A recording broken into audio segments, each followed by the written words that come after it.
Welcome to Olympian Water Testing, giving you the best in water analysis. Today we're looking at Premier, and we're understanding the signs of too much iron in your water.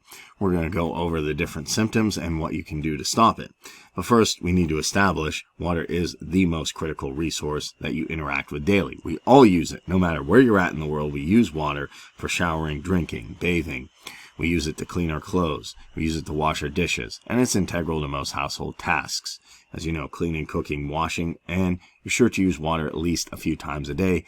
Even so, many are unaware of the contents of their water. Even if it looks okay, that doesn't necessarily mean that it is. That doesn't mean that there's not heavy metal contaminants.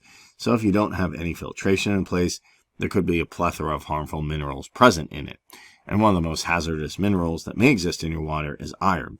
And that's not something we necessarily think of. Why? Because lead, arsenic, and mercury are toxic just about any level.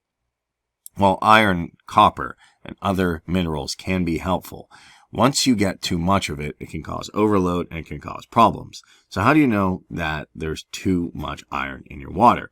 First of all, there's minor symptoms you can look at. So scientists have found correlations linking various minor medical complications to excessive water, and the studies show that higher iron water correlates to acne, headaches, persistent nausea, and other symptoms. And other studies have found that other common symptoms of iron poisoning include fatigue, weakness, joint pain, and even abdominal pain. But these are quite ubiquitous with other diseases and issues. So what are some major symptoms?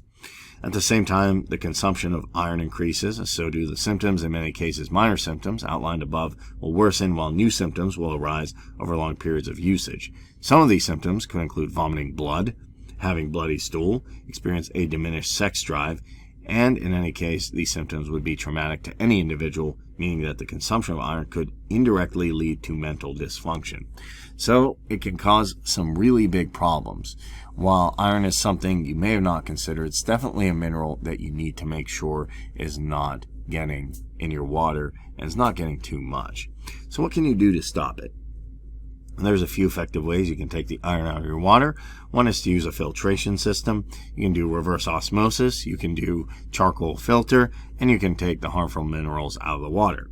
And having a filter there can give you pure water. That being said, it's essential to everything you do in your house. And having and understanding the signs of too much iron in the water is crucial to making everybody safe.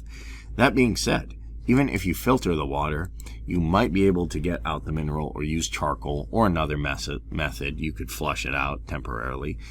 But the issue is you still don't know 100% for sure if you got the iron out of your water. And as you can see, it can have some minor symptoms, which are health problems, and it can lead to some very, very detrimental health problems if there are major symptoms, which you don't want to manifest. That's why it's always a good idea to periodically test your water for high levels of iron.